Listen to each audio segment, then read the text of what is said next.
Salut YouTube, j'espère que tu vas bien cette semaine. Pour cette troisième vidéo d'Ancré, on a d'abord un invité très spécial, Jean-Jacques, qui mange mes fleurs. Ça m'empêchera pas de vous annoncer la troisième personne qui sera avec nous cette semaine, et c'est... Hello tout le monde, on se retrouve pour le troisième épisode d'Ancré. Merci beaucoup de nous recevoir chez toi. Avec plaisir. Je m'appelle Laurie Darmon, je suis auteure, compositrice, interprète et je m'apprête à sortir mon deuxième album, Femme Studio. Alors pour ceux qui ne sauraient pas, Laurie Darmon c'est ça.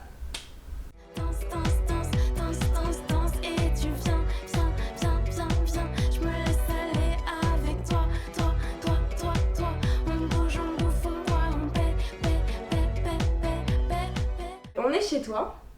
Est-ce que tu peux nous expliquer pourquoi tu as tenu à nous recevoir chez toi ce matin ?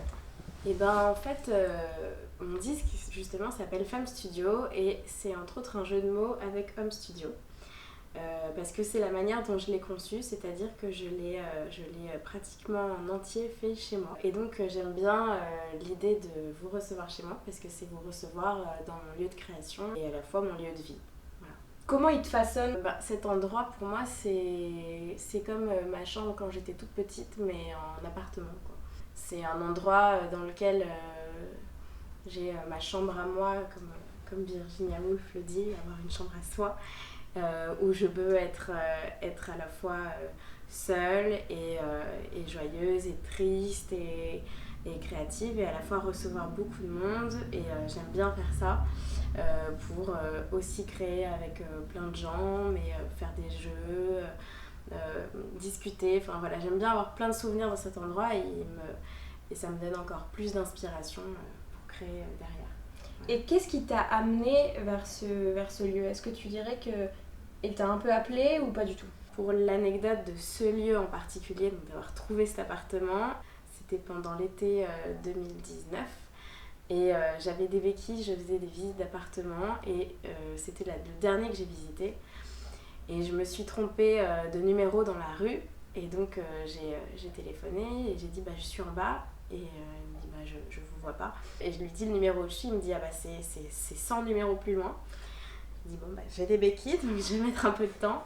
Et donc le fait d'avoir vu qu'on m'a attendu, on s'est pas découragé, etc. Il y a eu un truc un peu comme si c'était naturel, normal et que j'arrivais un peu chez moi, alors que c'était pas encore le cas. Et j'ai eu l'impression qu'en effet il y a eu quand même un truc d'appel un petit peu, donc peut-être qu'il m'a appelé. Qu'est-ce qu'il représente pour toi ? Aujourd'hui déjà au bout de 5 mois il représente un lieu, il y a plein de souvenirs. Il représente le lieu aussi de la conception de ce disque, alors pas vraiment la conception en entier parce que ce disque je l'ai beaucoup créé dans mon ancien appartement mais je l'ai terminé ici, c'est aussi un lieu de réflexion, de travail, voilà, donc il représente quand même plein de trucs mais j'aime bien que ce soit un lieu de vie et un studio à la fois quoi.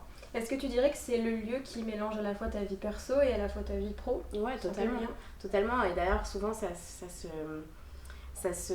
s'enchaîne, c'est-à-dire qu'il y a des gens qui viennent pour des réunions de travail avec qui je travaille et puis les passages s'enchaînent, ils se croisent, du coup ils se côtoient un peu et puis ensuite vers une certaine heure ça devient mes amis qui arrivent et donc il y a toujours un passage comme ça que je trouve trop cool donc moi j'aime bien que ce soit un lieu où il y a les deux côtés. Comme tu sais peut-être, Ancré c'est une vidéo dans laquelle on parle des attaches, donc je pense que celui-là est une première attache pour toi. Oui.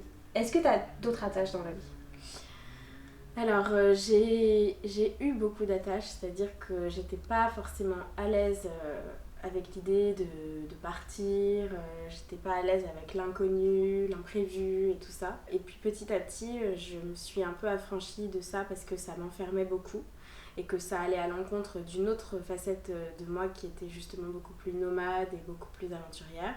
Et donc aujourd'hui, je dirais que ma principale attache, et je me bats pour ça, elle est à l'intérieur de moi. Donc mon lieu d'ancrage, c'est moi-même. C'est toi-même. Ouais. Et ça me permet, je trouve que ça nous procure une très grande liberté. Je trouve que c'est beau de pouvoir être chez soi partout. Comment t'en es arrivée à ce dénouement, de se dire ma seule attache c'est moi désormais ? En fait, c'était surtout parce que, comme je te dis, ça m'a vraiment enfermée. Et l'enfermement il a été tel que j'arrivais pas à vivre bien. C'était vraiment trop intense chez moi, tout ça. Donc j'ai travaillé sur moi dans le cadre d'une analyse. J'ai l'impression d'avoir aussi, comme par un instinct de survie, erré beaucoup. Donc je me baladais dans Paris. J'aimais bien prendre un vélo et partir et pas trop savoir où je roulais. J'ai un sens de l'orientation hyper mauvais. Donc c'est parfait. Je sais vraiment jamais trop où je suis et j'aime bien ça aussi. Donc il y a un truc comme ça un peu poétique dans ma façon de voir les choses et de voir les espaces. Et ça m'a permis aussi justement de m'affranchir de tout ça et d'un lieu, de plusieurs lieux, et d'être complètement petit à petit chez moi, à l'intérieur de moi. Donc finalement, on rejoint un peu le fait que pour toi, cet ancrage-là, ça a été hyper négatif à un moment. Ah oui, totalement. Totalement. Mais en fait, quand on a besoin de beaucoup trop de repères géographiques, c'est la manifestation de quelque chose d'autre, en fait, où on a peur, on est criblé de peur.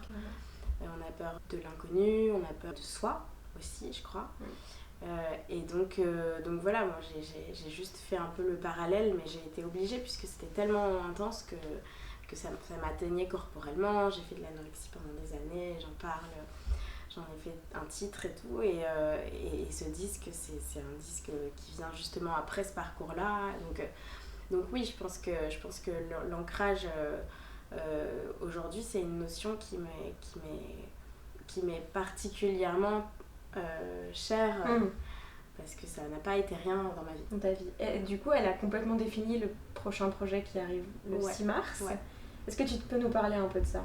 Bien sûr, alors c'est un disque qui s'appelle Femme Studio, qui est venu assez soudainement en moi, suite à une rupture et privée et professionnelle. Et donc justement, dans cette absence de repère total que j'ai provoquée, et il y a eu ce souffle créatif très nouveau qui est venu et qui m'a complètement remplie et animée pendant en tout cas 2 mois très très intenses où j'avais toujours envie d'écrire, de composer. Il y avait quelque chose une source d'inspiration énorme et je sortais beaucoup et je crois qu'il est un peu à l'image de ce que j'avais envie de vivre et du coup dans ce disque il y a quelque chose qui bouge un peu, qui est de l'ordre de la danse ou du mouvement, presque un truc qu'on pourrait écouter en boîte de nuit aussi. Justement, c'est très différent de ce que tu as fait avant.